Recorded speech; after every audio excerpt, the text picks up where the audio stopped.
नमस्कार दोस्तों, कैसे हैं आप सब लोग। हमारे चैनल कमेंट से अपडेट में आपका स्वागत है। अगर चैनल में नए हैं तो प्लीज़ चैनल को लाइक, सब्सक्राइब और शेयर कर दीजिए। बेल आइकन को दबा दीजिए ताकि लेटेस्ट जॉब का इन्फॉर्मेशन सबसे पहले आपको मिल पाए। आज हम बात करने वाले हैं IREL इंडिया की वैकेंसी के बारे में है। तो सबसे पहले थोड़ा कंपनी के बारे में जानते हैं। जैसे आप सभी को पता है, IREL इंडिया जो है मिनी रत्ना कैटेगरी PSU है। ये बेसिकली जो एडमिनिस्ट्रेटिव कंट्रोल है डिपार्टमेंट ऑफ एटॉमिक एनर्जी के अंडर में आता है, और इसका जो कॉर्पोरेट जो ऑफिस है इसका मुंबई में है। इसके अलावा भी इसका बहुत सारा प्रोसेसिंग प्लांट है।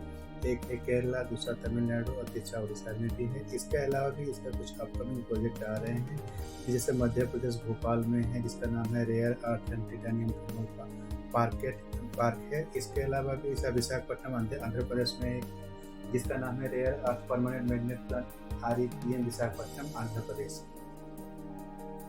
अब देखते हैं इसमें क्या क्या वैकेंसी है। इसमें बेसिकली दो कैटेगरी वैकेंसी, एक है सुपरवाइजर जो कैटेगरी है, और दूसरा जो वैकेंसी है वो है नॉन एग्जीक्यूटिव वर्कमैन कैटेगरी का वैकेंसी है। तो पहला जो वैकेंसी जो कैटेगरी है सुपरवाइजर कैटेगरी, इसमें बेसिकली 3 वैकेंसी है। एक है ग्रेजुएट ट्रेनी फाइनेंस, दूसरा है ग्रेजुएट ट्रेनी HR और तीसरा है डिप्लोमा ट्रेनी टेक्निकल, जिसमें कि है माइनिंग, केमिकल, मैकेनिकल, इलेक्ट्रिकल और सिविल है। इन तीनों के लिए जो मैक्सिमम एज लिमिट है 26 ईयर है, और इसका जो बेसिक पे इसका जो पे स्केल है 25,000 से लेकर 44,000 तक है S1 ग्रेड के लिए। और इनका जो ड्यूरिंग जो ट्रेनिंग रहेगा इसका जो स्टाइफेंड है 30,850 रुपीज़ है, प्लस HR है, और जो कंपनी का एकोमोडेशन मिलेगा। इसका जो ग्रेड रहेगा S0 है। तो अभी देखते हैं अलग अलग जो तीनों जो वैकेंसी इसमें नंबर ऑफ पोस्ट कितना है। ग्रेजुएट ट्रेनी फाइनेंस के लिए जो नंबर ऑफ वैकेंसी है 7 है, जिसमें से अनरिजर्व के लिए 5 है, SC के लिए 1 है, और OBC नॉन क्रिमिनल के लिए 1 वैकेंसी है। ग्रेजुएट ट्रेनी HR के लिए नंबर ऑफ वैकेंसी 6 है, और इसमें इसका अगर ब्रेकअप इस तरह से है, अनरिजर्व के लिए 5, OBC नॉन क्रिमिनल के 1 है। डिप्लोमा ट्रेनी जो है टेक्निकल के लिए, इसमें नंबर ऑफ वैकेंसी 18 है, उसमें से अनरिजर्व के लिए 10, SC के लिए 2, ST के लिए 1 और OBC नॉन क्रिमिनल के लिए 4 वैकेंसी है।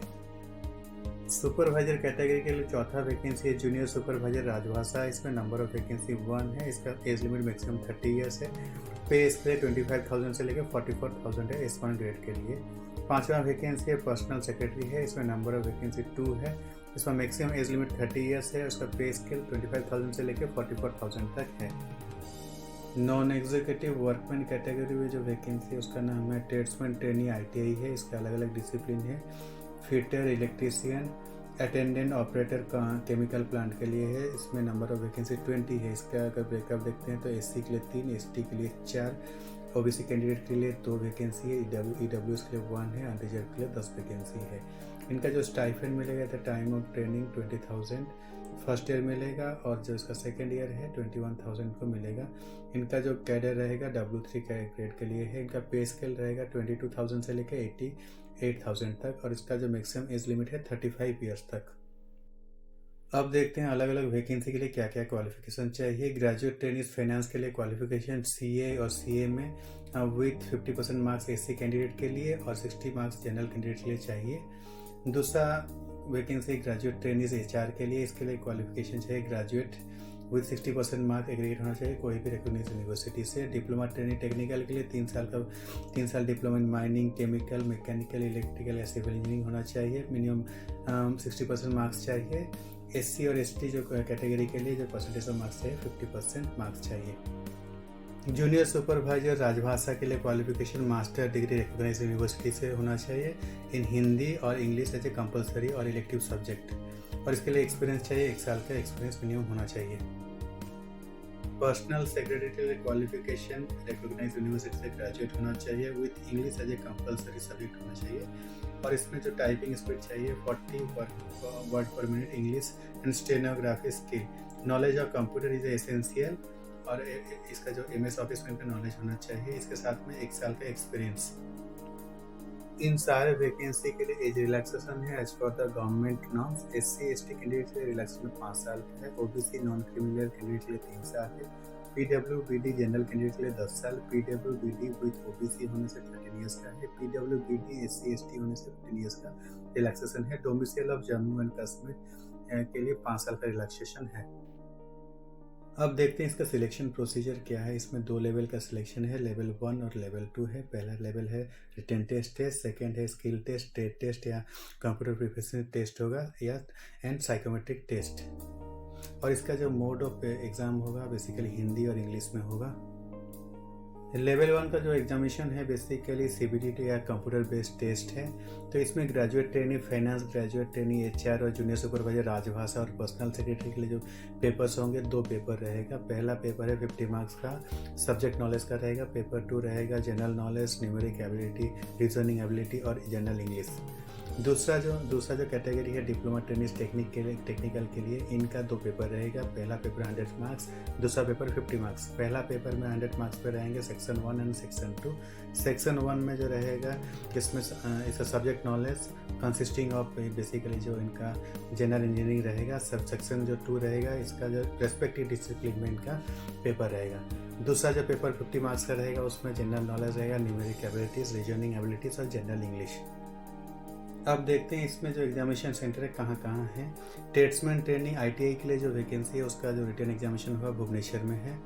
इसके अलावा जो बाकी जो वैकेंसी है graduate training finance, graduate training HR, diploma training technical, junior supervisor राजभाषा और पर्सनल सेक्रेटरी के लिए जो एग्जामिनेशन सेंटर है मुंबई, त्रिवेंद्रम या भुवनेश्वर में होगा। इन वैकेंसी में डिप्लोमा ट्रेनिंग और ग्रेजुएट ट्रेनिंग के लिए एक सर्विस बॉन्ड होगा और ये ₹50,000 का है। बेसिकली एप्लीकेबल होगा general OBC category non criminal के लिए है। एससी, एसटी, पीडब्ल्यूबीडी और ईडब्ल्यूबीएस के जो कैंडिडेट है इनके लिए जो सर्विस बॉन्ड रहेगा 25,000 के लिए है और इसका ड्यूरेशन रहेगा, इसका वैलिड रहेगा 3 साल के लिए है। और इनका जो प्लेस ऑफ पोस्टिंग है जितने भी वैकेंसी है सारे का जो बेसिकली इनका जो प्रोजेक्ट साइट है, ऑफिस है या जो भी इनका यूनिट है इसमें इनका पोस्टिंग होगा। एक्सेप्ट जो ट्रेड्समैन ट्रेनिंग आईटीआई है इनका जो पोस्टिंग है उड़ीसा सैंड्स कॉम्प्लेक्स ओएससीओ में उड़ीसा में ही होगा। इसमें जो एप्लीकेशन फ़ी है बेसिकली नॉन रिफंडेबल टाइप का है और मोड ऑफ जो पेमेंट है थ्रू ऑनलाइन है और इसका जो एप्लीकेशन फ़ी है ₹400 है। जो एससी, एसटी, पीडब्ल्यूबीडी और ईएसडब्ल्यू कैटेगरी है, वुमेंस कैटेगरी और इंटरनल जो कैंडिडेट है इसके लिए एग्जाम्पशन है, इनको एप्लीकेशन फ़ी देने की ज़रूरत नहीं पड़ेगी। इन सारे वैकेंसी के जो अप्लाई करने का तरीका थ्रू ऑनलाइन है। तो जो भी कैंडिडेट इंटरेस्टेड है अप्लाई करने के लिए इनका जो वेबसाइट है www.irel.co.in में जाके करियर सेक्शन में जाके भी अप्लाई कर सकते हैं। इन सारे वैकेंसी के लिए एज और इनका जो एक्सपीरियंस का जो कट ऑफ डेट है 5 सितंबर 2021 तक है। तो इसी डेट तक इनका जो एज जो काउंट होगा और एक्सपीरियंस इसी डेट में ही काउंट होगा। जो कैंडिडेट रिटायर्ड हो चुके, कोई गवर्नमेंट पीएसयू इंक्लूडिंग आईआरएल से जो भी रिटायर्ड हो गए हैं या वॉलंटरी रिटायरमेंट स्कीम में ले चुके हैं वो इसमें अप्लाई नहीं कर सकते हैं। सबसे मेन बात जो नोट करने वाली बात है इसकी जो mode of apply through online है और इसके जो एप्लीकेशन सबमिट करने का डेट ऑलरेडी शुरू हो चुका है और इसका जो क्लोजिंग डेट है 5 अक्टूबर 2021 रात के 11:50 तक अप्लाई कोई भी इंटरेस्टेड कैंडिडेट इसमें अप्लाई कर सकते हैं। तो इसमें एडवाइस किया जाता है जो भी इंटरेस्टेड है इनका सारा डॉक्यूमेंट्स अगर रेडी है और वो एलिजिबल है तो ड्यू डेट के लिए वेट ना करें, उससे पहले ही इसमें अप्लाई कर दें अगर एलिजिबल है तो इस वैकेंसी के लिए बस इतना ही। अगर आपका कोई सजेशन या कोई कमेंट्स है तो नीचे डिस्क्रिप्शन बॉक्स में दे सकते हैं। अगर आपको मेरा काम अच्छा लगा तो प्लीज़ चैनल को लाइक, सब्सक्राइब और शेयर कर दीजिए ताकि मैक्सिमम लोगों के पास से जॉब नोटिफिकेशन मिल पाए। फिर मिलते हैं कुछ नए जॉब नोटिफिकेशन के साथ, तब तक के लिए धन्यवाद। थैंक यू, सबा खैर।